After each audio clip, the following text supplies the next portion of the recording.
Hello, and welcome to another episode of The Joy of Practice. My name is Joseph E. Reed from Music Unlimited, and today I'll be talking to you about how you can have laser focus during your practice. I talked before in previous videos about practicing, some of the challenges that come with practicing, like becoming overwhelmed or having boredom or not being able to get started, and ways that you can shift your thinking about your practice so that you can get the most out of your practice.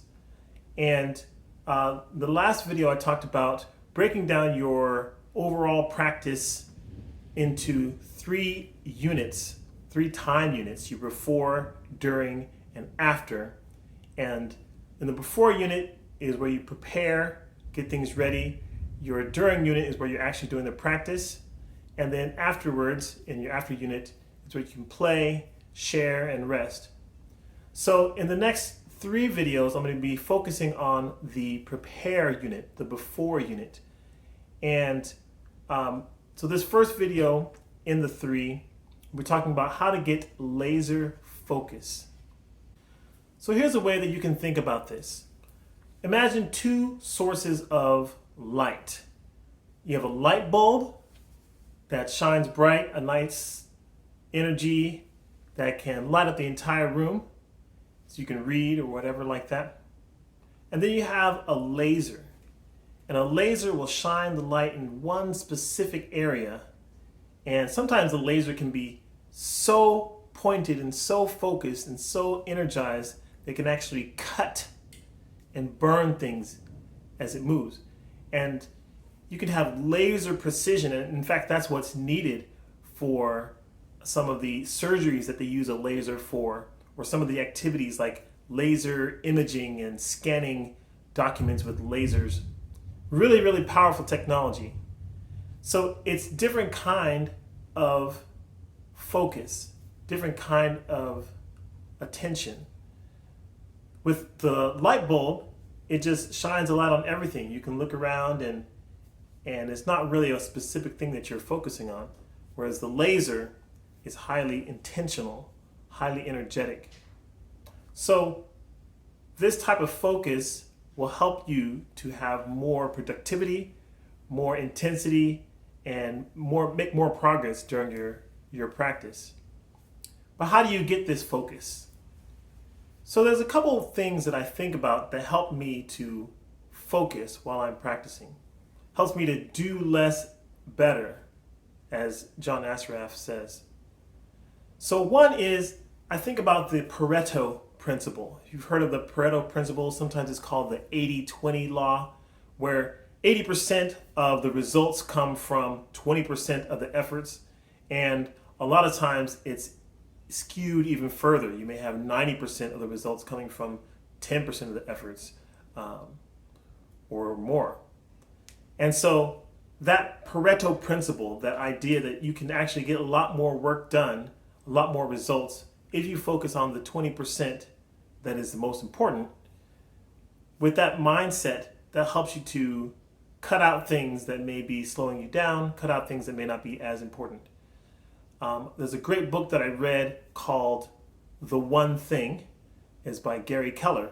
And that book has an excellent question that I call the focusing question. If you can ask this question, it really helps you to zone in, zoom in, focus in on what's most important.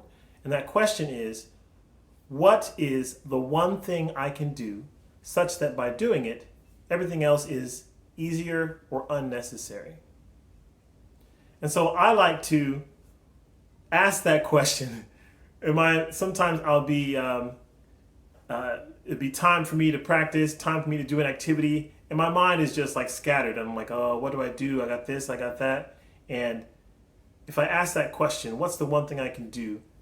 Then that starts to get my mind focused. So with that mentality, I can start to set specific goals, SMART goals. You've heard of SMART goals.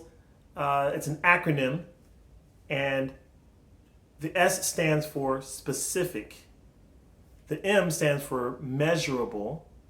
The A is for achievable. The R is for realistic. And the T is for time bound. And so when I am setting goals for my practice, when I'm setting a target for my practice, when I'm determining the one thing that I can do, I use these measurement tools. Is it measurable? Is it time bound? Is it achievable? I use those questions to really focus in on what I'm going to be doing. So let me give you an example, and this should help you to understand better what I mean by this. So I was taking some time to really focus on my piano skills, and I decided that I would wake up every morning, set my alarm for 10 minutes, and I was going to be practicing piano. All right, great. So I asked a few questions. What song am I going to play? Okay. So I picked out a song and I started to practice that song. And then it was too much. I needed to scale it down. So I said, okay, how about what section of the song will I do, right? If it's a pop song, am I going to start with the verse, or should I start with the chorus? Maybe I'll start with the bridge. Which section of the song will I do? So I zoom in and do a little bit less. And then I said, okay, this is coming along well, but how about I get more focused, because this is still a little bit too much for me to try and focus on. So let me just do these measures, or maybe this one measure, or even part of a measure. So now I'm really focusing in. And then I said, okay, I'm trying to do this with two hands and I'm still getting some frustration. How about I just do one hand? Maybe my right hand or maybe my left hand. And then I say, okay, let me set some more parameters on this. Let me say I'm going to do this at 40 beats per minute and be able to play it perfectly 5 times in a row at 40 beats per minute with just my right hand. All right? So that I zoomed in to this really, really laser focused, specific goal that I was going to be doing. It was specific, it was measurable, it was small enough so that it was achievable, and it was realistic. So I started doing that, and then one good thing about that is I could take those measurements and use them for my future goal setting. So I was able to play the song, that one measure with my one hand at 40 beats per minute, and then 5 times in a row perfectly. I said, okay, let me expand from there just a little bit. So I said, okay, let me speed it up to 60 beats per minute. Okay, I was able to do that. All right, let me try 75 beats per minute, etc. So I was able to change one single parameter so it's still really, really focused. And then I can add just a little bit more and add just a little bit more so that I'm making progress every time, but it's always laser focused and I never get overwhelmed. It's challenging, but not overwhelming.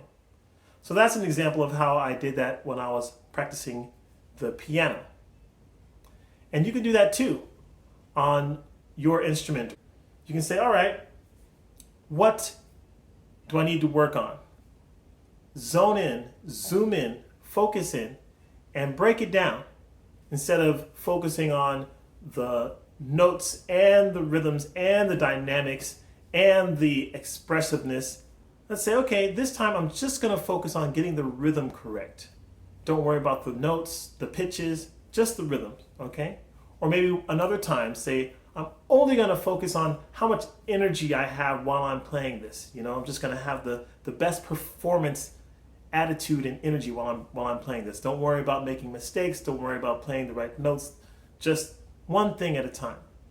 So you can really take this as far as you want by just really zooming in and doing a small bit at a time. And it makes a huge difference. I noticed that my learning speed increased even though I was doing less each day. So it's a very powerful tool to focus, laser focus. And I would like for you to ask that question, what's the one thing I can do such that by doing it, everything else will be easier or unnecessary?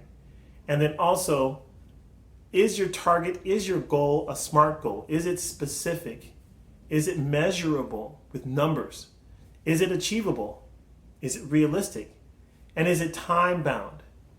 can you do it within the amount of time that you have decided to work within.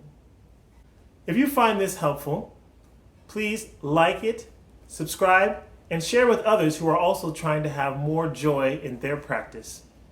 Also, please leave your comments and questions below, and I will check them out and respond when I can. So once again, my name is Joseph Reed, and this is The Joy of Practice. See you next time.